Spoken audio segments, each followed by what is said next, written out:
श्री साईं सच्चरित्र अध्याय 1 वंदना। गेहूं पीसने वाला एक अद्भुत संत। गेहूं पीसने की कथा तथा उसका तात्पर्य। पुरातन पद्धति के अनुसार श्री हेमाड पंत श्री साईं सच्चरित्र का आरंभ वंदना द्वारा करते हैं।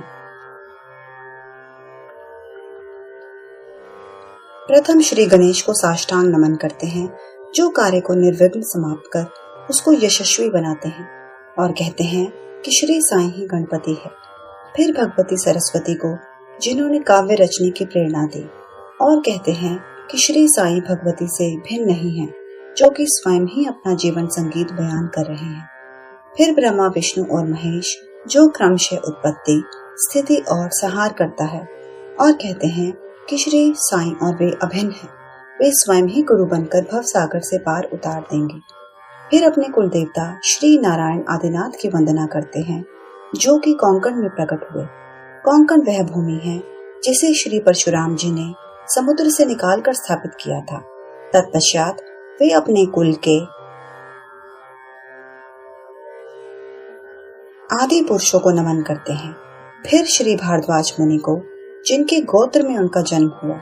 पश्चात उन ऋषियों को, जैसे याज्ञवल्क्य, भृगु, पराशर, नारद, वेदव्यास, सनक सनंदन, सनत कुमार, शुक शौनक, विश्वामित्र, वशिष्ठ, वामदेव, जैमिनी, वैशंपायन, नव योगेंद्र इत्यादि, तथा आधुनिक संत जैसे निर्वत्ति, ज्ञानदेव, सोपान, मुक्ताबाई, जनार्दन, एकनाथ, नामदेव,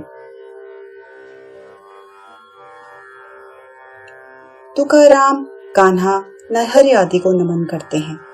फिर अपने पितामह सदाशिव, पिता रघुनाथ और माता को, जो उनके बचपन में ही गत हो गई थी। फिर अपनी चाची को, जिन्होंने उनका भरण पोषण किया, और अपने प्रिय भ्राता को नमन करते हैं।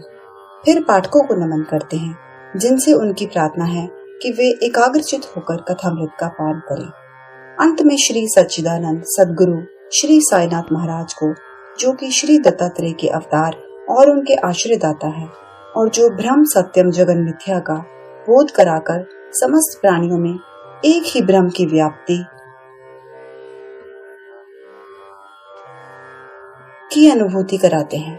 सर्व श्री पराशर, व्यास और शांडिल्य आदि के समान भक्ति के प्रकारों का संक्षेप में वर्णन कर अब ग्रंथकार महोदय निम्नलिखित कथा प्रारंभ करते हैं।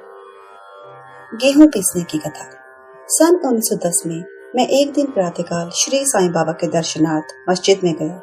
वहां का विचित्र दृश्य देख मेरे आश्चर्य का ठिकाना ना रहा कि साईं बाबा मुंह हाथ धोने के पश्चात चक्की पीसने की तैयारी करने लगे। उन्होंने फर्श पर एक टाट का टुकड़ा बिछा, उस पर हाथ से पीसने वाली चक्की रखी।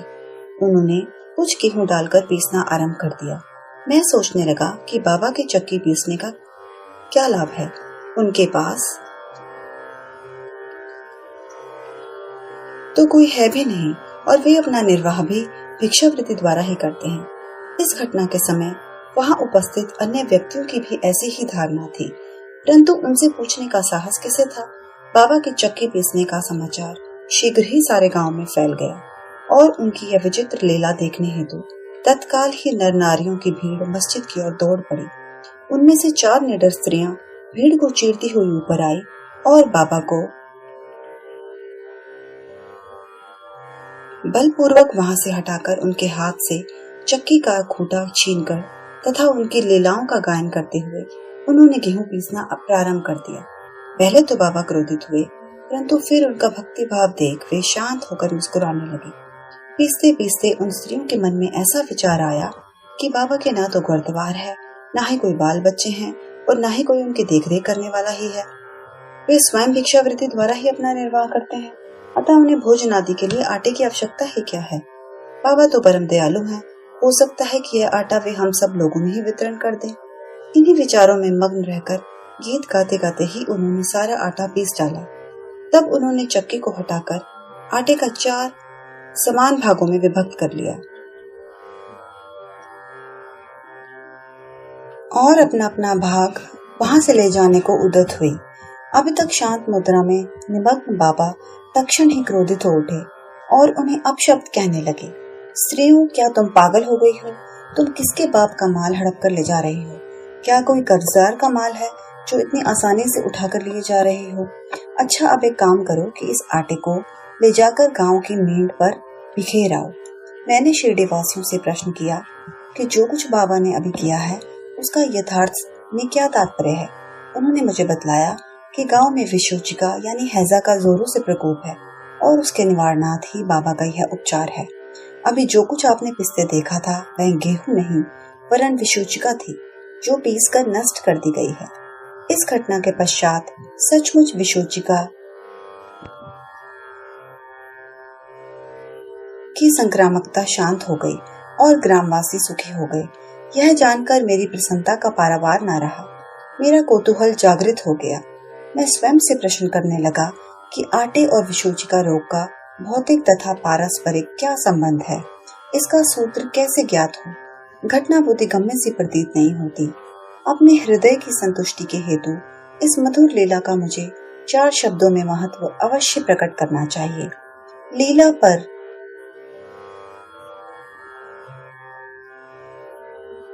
चिंतन करते हुए मेरा हृदय प्रफुल्लित हो उठा और इस प्रकार बाबा का जीवन चरित्र लिखने के लिए मुझे प्रेरणा मिली। यह तो सब लोगों को विदित ही है कि यह कार्य बाबा की कृपा और शुभ आशीर्वाद से सफलतापूर्वक संपन्न हो गया। आटा पीसने का तात्पर्य।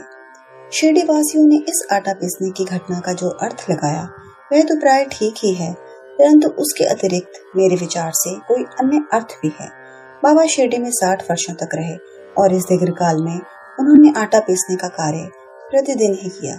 पीसने का अभिप्राय गेहूं से नहीं वरन अपने भक्तों के पापों, दुर्भाग्यों, मानसिक तथा शारीरिक तापों से था।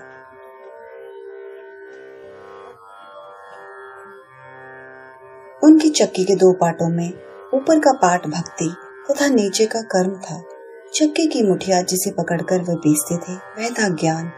बाबा का दृढ़ विश्वास था कि जब तक मनुष्य के हृदय से प्रवृत्तियां, आसक्ति, घृणा तथा अहंकार नष्ट नहीं हो जाते, जिनका नष्ट होना अत्यंत दुष्कर है, तब तक ज्ञान तथा आत्मानुभूति संभव नहीं है। यह घटना कबीरदास जी की इसके तदनुरूप घटना की स्मृति दिलाती है। कबीरदास जी एक स्त्री को अनाज पीसते देखकर अपने गुरु निपट निरंजन से कहने लगे कि मैं इसलिए रुदन कर रहा हूँ कि जिस प्रकार अनाज चक्की में पीसा जाता है उसी प्रकार मैं भी भवसागर रूपी चक्की में पीसे जाने की यातना का अनुभव कर रहा हूँ। उनके गुरु ने उत्तर दिया कि घबराओ नहीं, चक्की के केंद्र में जो ज्ञान रूपी दंड है उसी को दृढ़ता से पकड़ लो। जिस प्रकार तुम मुझे करते देख रहे हो उससे दूर मत जाओ, बस केंद्र की ओर ही अग्रसर होते जाओ और तब यह निश्चित है कि तुम इस भवसागर रूपी चक्की से अवश्य ही बच जाओगे। श्री सद्गुरु साईनाथार्पणमस्तु। शुभम भवतु।